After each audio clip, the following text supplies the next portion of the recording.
Allez, on commence tout de suite à mettre en application les calculs numériques avec les nombres relatifs. Là, on va faire juste des petites sommes avec des nombres positifs, négatifs. Ça va paraître un petit peu simpliste pour certains, je comprends, mais c'est important de s'arrêter sur cette notion-là.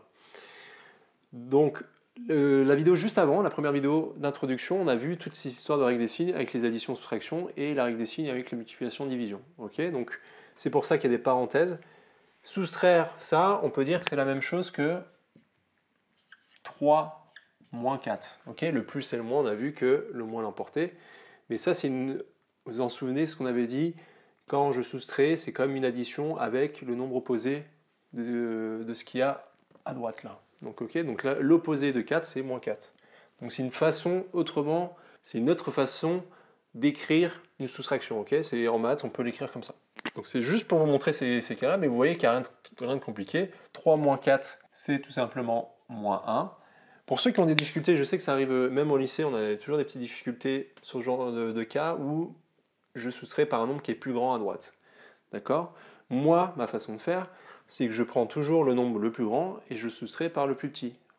Donc je fais 4 moins 3, ça me fait 1, et je rajoute le nombre négatif parce que je sais que c'est le plus grand qui était négatif. Donc forcément, le résultat va être négatif. C'est ma façon de faire, c'est une façon de voir. Ça paraît aussi encore anodin, mais c'est très important de se dire quand on a une différence de deux nombres, donc une soustraction entre deux nombres positifs, ou une somme avec un nombre positif et un nombre négatif, c'est une autre façon de le dire, c'est chercher la distance entre ces deux valeurs. Retenez bien cette notion de distance quand on fait une différence entre deux nombres, parce que l'an prochain, vous verrez les valeurs absolues, et ça, c'est un truc qui fait un peu mal à la tête, la valeur absolue, mais c'est exactement cette notion-là. En troisième, pas de problème, hein, on voit pas ça, mais c'est bien de enregistrer ce genre de choses. Okay, aussi, une autre façon de voir le 3 moins 4, je sais que des fois ça aide, moi je peux raisonner aussi en étages, je prends mon ascenseur, je monte de 3 étages, je reprends l'ascenseur et cette fois-ci je descends de 4 étages. Donc il y en a qui arrivent à le visualiser comme ça. Donc, souvent, ces trucs assez abstraits qui sont des chiffres comme ça, pour certains, mettez-les en application dans la vie de tous les jours.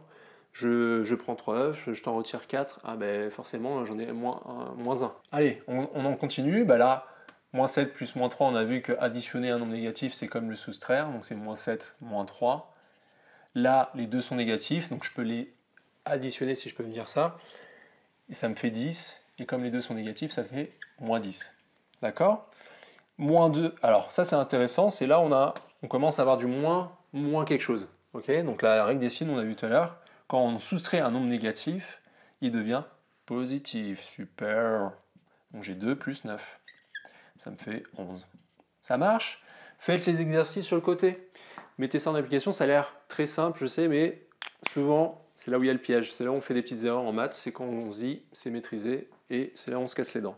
Alors juste avant de partir, n'oubliez pas aussi de quand même toujours mettre en valeur votre résultat. Donc là, je vais juste le souligner, mais vous pouvez le surligner, vous pouvez l'encadrer, etc. Mettez toujours vos petits résultats en valeur. Faites les exercices, nous on en fait plein, on va faire d'autres soustractions beaucoup plus compliquées, beaucoup plus longues. On va en voir aussi avec des décimaux, ça c'est moins évident. Donc, restez connectés.